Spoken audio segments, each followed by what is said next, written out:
Good morning, girls and boys.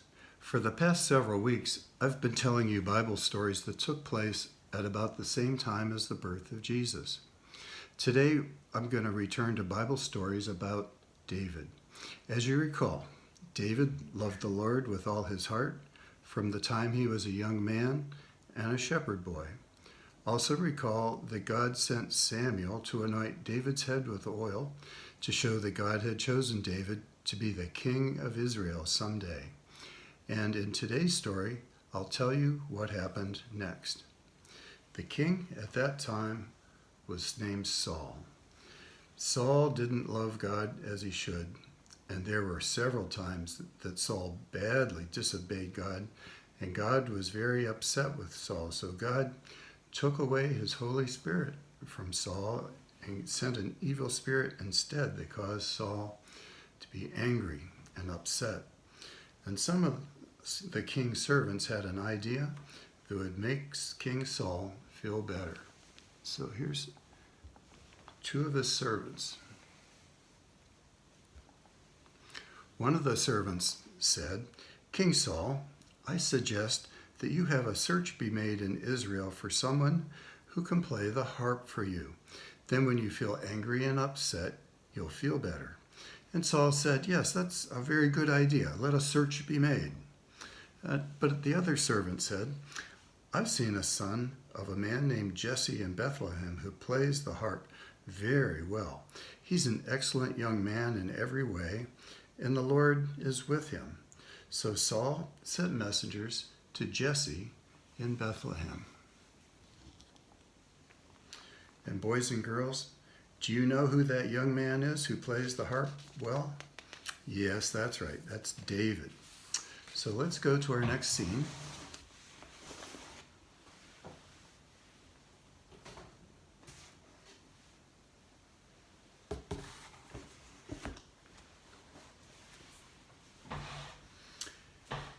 Yeah, here's Jesse, and this is his house in Bethlehem where he lived. And these are two messengers that King Saul sent to Jesse to send him his son. And the messenger said, "Jesse, King Saul is often angry and upset. The king sent us to bring back your son David, who's with the sheep. Then he can play his harp for the king to make him feel better." So they brought in David from the field where he was with the sheep. There's David. And they explained the command to David, and not only was David willing to go back and work for the king, but his father Jesse sent gifts to the king along with David. So let's go back to the king's palace.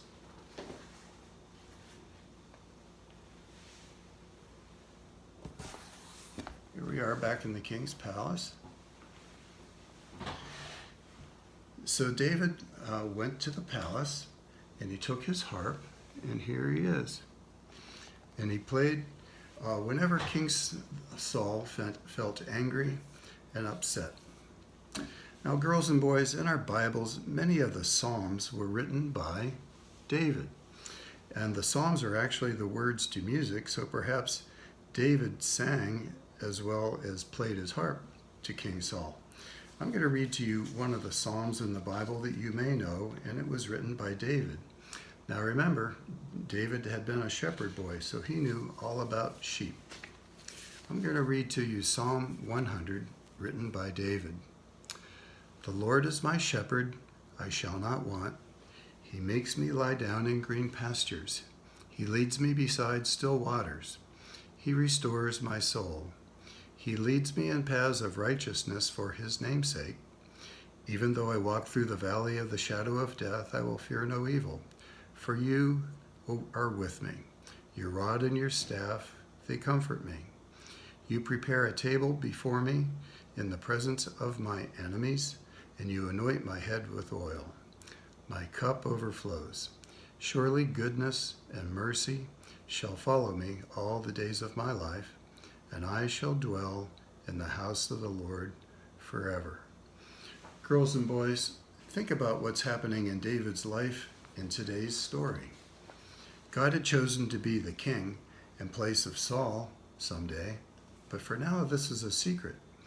So God arranged for David to spend time in King Saul's palace by having him play music for the king. Then he could observe how to be a king by watching what was going on around him in the palace. Later in the Bible, God will bring more things into David's life that made a path for him to become the king in place of Saul, and we'll learn about some of those things in the weeks ahead.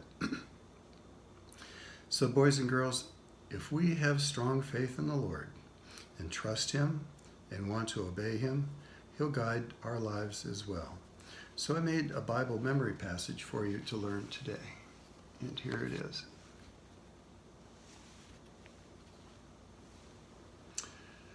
You repeat this one line at a time after me. Trust in the Lord with all your heart. You say that. And do not lean on your own understanding. You say that. In all your ways acknowledge Him. You say that. And He will make straight your paths. You say that. And this is where you find it in the Bible. It's Proverbs 3, 5, and 6. And you remember that. Let's do it again. Trust in the Lord with all your heart. And do not lean on your own understanding. You say that part. In all your ways acknowledge Him. You say that part. And He will make straight your paths. You say that part. And then the Bible reference, Proverbs 3, 5, and 6. And one more time, all the way. Trust in the Lord with all your heart, and do not lean on your own understanding. In all your ways acknowledge Him, and He will make straight your paths. Proverbs 3, 5, and 6. So girls and boys, follow the Lord with all your heart, just as He was making a straight path for David to someday become king. God will make a good path for you too. So bye, and we'll have another Bible story next week.